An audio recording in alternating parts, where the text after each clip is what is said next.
So, Steve, some opening salvos from both sides so far. Yeah, it got off to a rough start, but this is not to be unexpected because, look, this is a divorce or, marriage counseling. And, it's better to air their grievances right off the bat, right?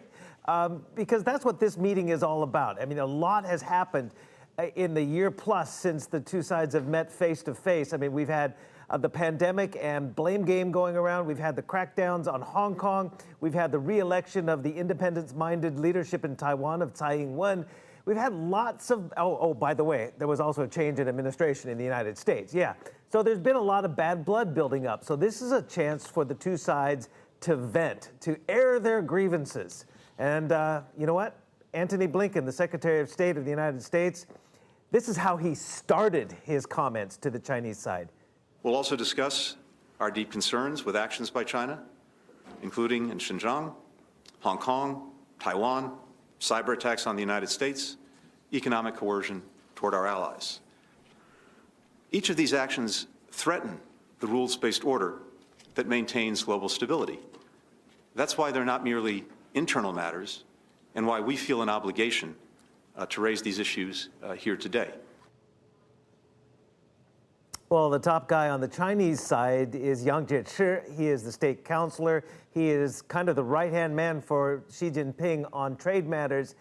He shot back with a lengthy monologue. He said, essentially, the U.S. does not speak to China from a position of strength. Let's hear from Yang Jiechi.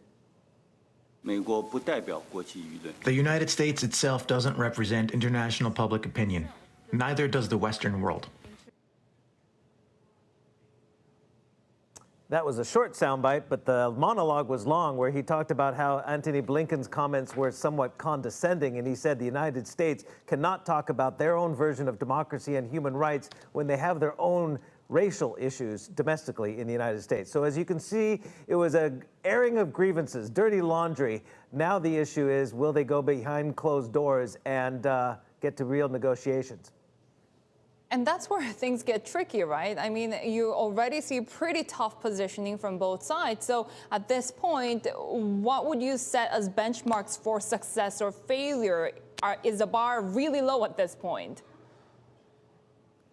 Yeah, the bar's pretty low. I think I saw a story yesterday where the Chinese were alluding to, they're hopeful of somewhat of a reset if the talks went well, that perhaps Biden and Xi Jinping could have a meeting as early as next month. Well, that would be an absolute positive outcome from this. I think this is, again, a chance for the two sides to vent.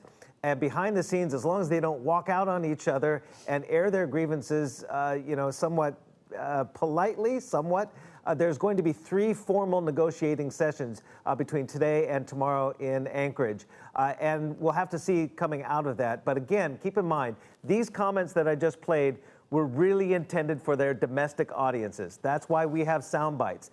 One soundbite will go to China, the other soundbite will go to the U.S. domestic audience, and that's what they will play after this long marriage counseling session after a breakup, really, irreconcilable differences, as some would say, in this relationship. But we'll have to see coming out of these 2 days of talks.